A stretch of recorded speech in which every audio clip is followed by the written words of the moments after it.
Ciao a tutti ragazzi e bentornati qui sul mio canale. Oggi siamo in un nuovo video e siamo di nuovo con il nostro S23 Ultra e parleremo di lunghe esposizioni. Oggi vi mostro come creare lunghe esposizioni con il nostro S23 Ultra, come per esempio questa o questa, situazione di giorno o di sera. In questo video vi mostrerò come fare queste lunghe esposizioni, che cosa utilizzare per creare questo genere di foto o anche altre foto e molto altro. Naturalmente prima di iniziare vi invito ad iscrivervi al canale perché l'89% di voi non è iscritto al canale.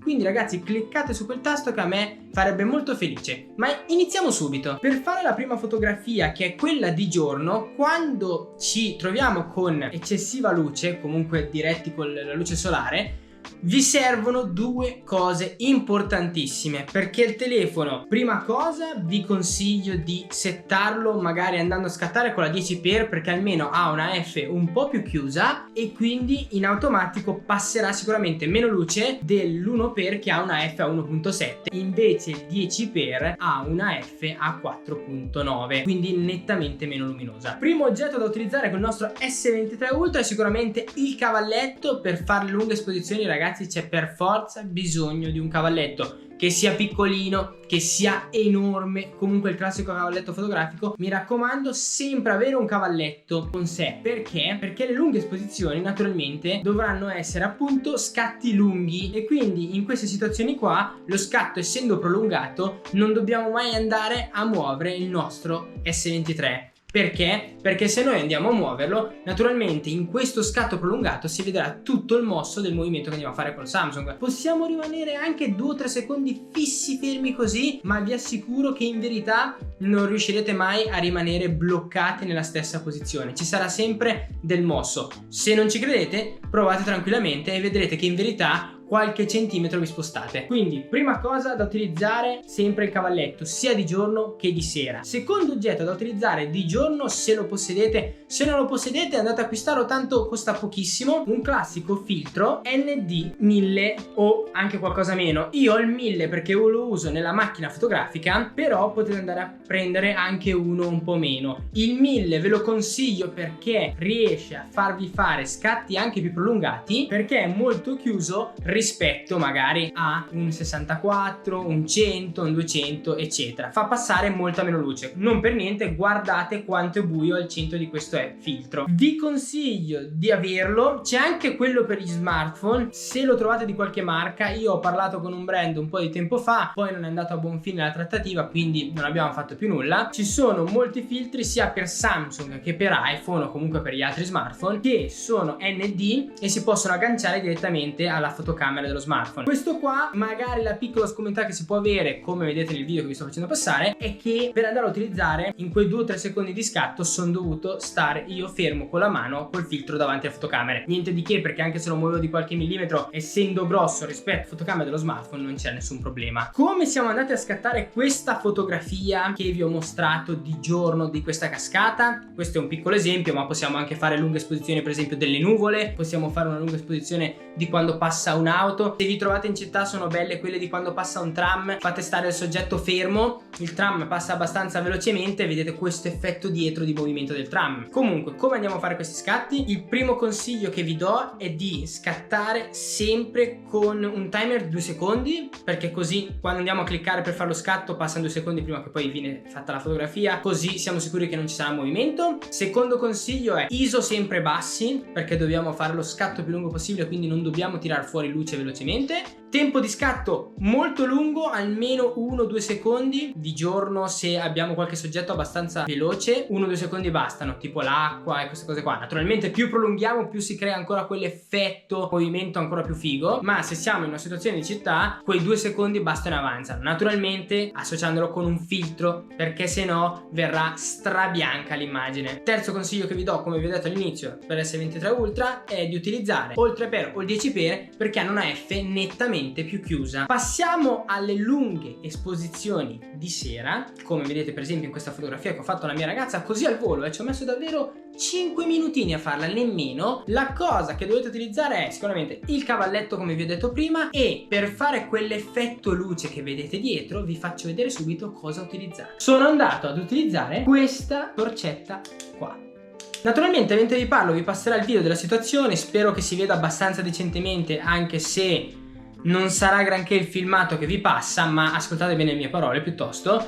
Non mettetevi a ridere quando vedete le riprese di io che passo dietro alla mia ragazza per fare la fotografia e per fare l'effetto della luce, perché cerco di passare il più velocemente possibile, perché come potete notare magari nella fotografia leggermente si vede tipo il mio piede che passo velocemente, perché comunque in quei secondi di scatto la macchina fotografica prende tutto il movimento. Naturalmente se lo scatto fosse stato ancora più lento non si sarebbe visto nemmeno il mio piede, perché lì parliamo di 4 secondi di scatto. Di sera vi consiglio di alzare un pochino gli ISO, stare a f1.7 perché lavoriamo in una situazione già buia, quindi meglio non sforzare troppo, e andare a scattare almeno 4 secondi. Gli ISO non andiamo a alzarli sempre troppo, io li ho alzati sui 250 mi pare, perché non volevo sforzare troppo gli ISO, ma volevo far prendere più luce naturale attraverso lo scatto prolungato. E mi raccomando, il soggetto dovete farlo stare immobile, quindi gli dite di cercare di stare immobile quei 2-4 secondi finché la fotografia non è finita. Quando sente il click consigliategli di aspettare sempre qualche secondo ancora dopo, perché il telefono sta ancora processando la fotografia. Io mi sono accorto che quando vado a fare uno scatto prolungato, dopo che ha fatto il click la fotografia viene un secondo dopo, non all'istante, perché sta ancora finendo di processare. Comunque prende tante informazioni in quello scatto prolungato. Non per niente, tipo nella fotografia che ho fatto di giorno, se notate tipo la roccia in basso ha una qualità nettamente più alta perché ha preso tantissima informazione nella fotografia. Non ho fatto fotografie come vi ho detto per esempio in città, perché io abitando in un paesino dispongo di poche situazioni di movimento con le macchine, però sia in città di giorno o se vogliamo fare per esempio questa fotografia che vi mostro qua che ho preso in giro, ma sono fotografie molto semplici da fare anche se comunque hanno un ottimo risultato, cioè fotografie di sera con, vedete, queste scie rosse delle macchine. È facilissimo perché faremo la stessa cosa che ho fatto io con la mia ragazza dove passavo con le luci, ma lì basterà solo mettere il nostro smartphone su un cavalletto fermo, faremo uno scatto di 2 o 4 secondi, punteremo una parte di strada che a noi piace, aspettiamo che passa la macchina, un secondo prima che passa la macchina avviamo lo scatto, quando passerà la macchina il movimento della macchina verrà tutto registrato. Fotografia semplicissima da fare, ma che secondo me in una situazione magari per esempio in mezzo alle montagne con un bel cielo e questa macchina che passa per esempio dove ci sono delle curve crea un effetto molto bello e fotografico. Comunque tutto possibile grazie solo al nostro smartphone e il cavalletto. Mi raccomando, smartphone e cavalletto. Senza il cavalletto queste fotografie non si potranno mai fare. Vi dico già che un cavalletto classico, se volete prendere per esempio quello che sto usando io per registrare dove c'è appoggiata la GoPro, di solito c'è appoggiato lo smartphone, è un cavalletto che costa 20 euro su Amazon. Sarà un pelino più ingombrante perché dovete tenerlo con la tracolla, è grosso così quando è chiuso, però diventa comunque 1,60 m mi pare, quindi diventa alto così, quindi potete lavorare in qualsiasi genere di situazioni. Se volete un cavalletto tutto fare, ma proprio tutto fare nel senso che non trovate un appoggio alto ma avete un palo della luce di fianco, andate a acquistare questo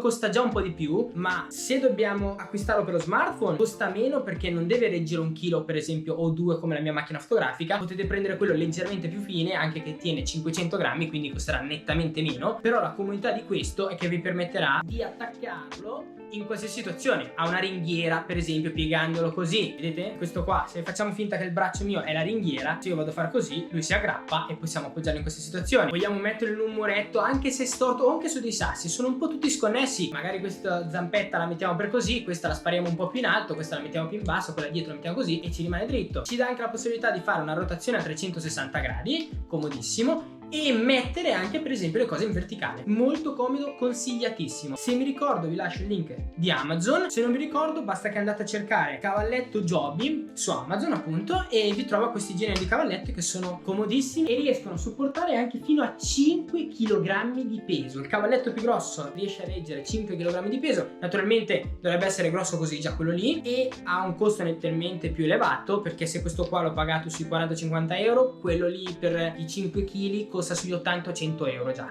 Quindi comodità, tanta roba, questo qua. Però magari se vogliamo risparmiare soldi, se prendiamo un cavalletto base come questo, 20 euro. Naturalmente questo qua lo possiamo infilare dove vogliamo. Io di solito lo metto sotto il mio zaino. Guardate che poco spazio occupa. Spero che questo video delle lunghe esposizioni su Samsung S23 Ultra vi sia piaciuto. Naturalmente iscrivetevi al canale, lasciate un bel like, commentate sotto. E mi sono dimenticato di dirvi, una fotografia l'ho scattata in modalità Pro e un'altra in Expert RAW. Commentate sotto e vediamo chi indovina con cosa ho scattato una e con cosa ho scattato l'altra. Ci vediamo al prossimo video, ciao a tutti!